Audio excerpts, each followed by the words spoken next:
ప్రకృతి తయారు చేసిన వృక్షాలు. ప్రకృతి అంటే ఏంటి? మనకి భూమి.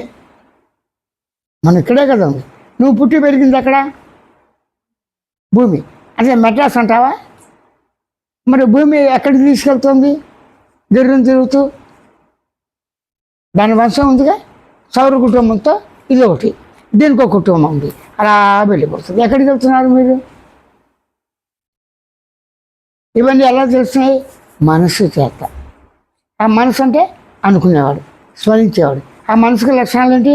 గుర్తించే లక్షణం, గమనించే లక్షణం, తెలుసుకునే లక్షణం, ఎదిరికే లక్షణం, పరిణామం పొందే, వికారం పొందే లక్షణం అన్నీ కూర్తాయి, బయటకొస్తాయి. ఆ లక్షణంతో మనసు ఉందిగా. ఈ మనసు ముఖ్యమా, దేహం ముఖ్యమా? భగవంతుని దర్శించడానికి, నీ అనుభూతులు తెలుసుకోవడానికి మనసు ముఖ్యమా, దేహమా? మనసే. ఎందుకు మనసు వచ్చిందా దేహం, దేహం వచ్చిందా మనసా? కానీ నిద్ర బయటప్పుడు దేహాన్ని విడిచిపెట్టి మనసు వెళ్ళిపోతుందా?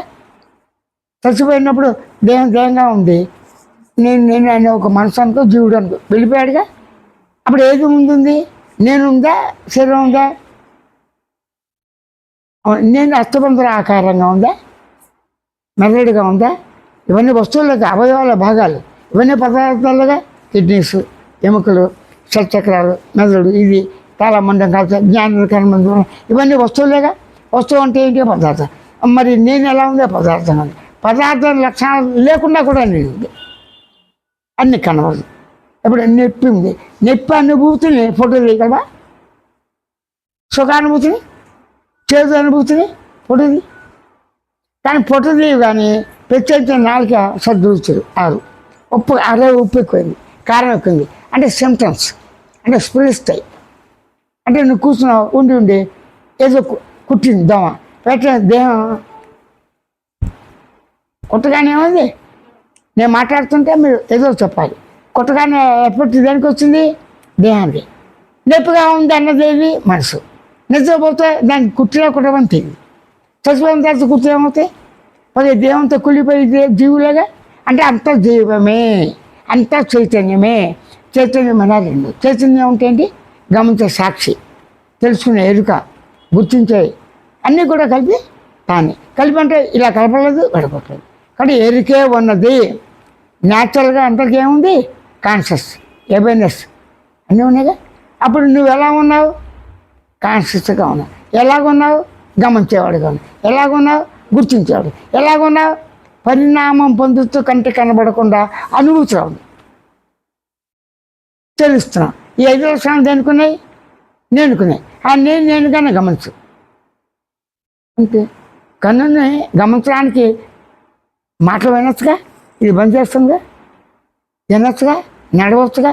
ఫోన్ మాట్లాడుతూ కూడా అన్ని పని చేసినా, ఏ పని చేసినప్పటికీ క్రియ అంటే పని. నేను ఉన్నాను రా, రేపు ఎల్లుండి ఉంటే వస్తాను, పూర్తి ఉన్నాను రా, రేపు ఎల్లుంటే వస్తాను, అర్థమైపోయింది. క్లుప్తంగా మాట్లాడతాం.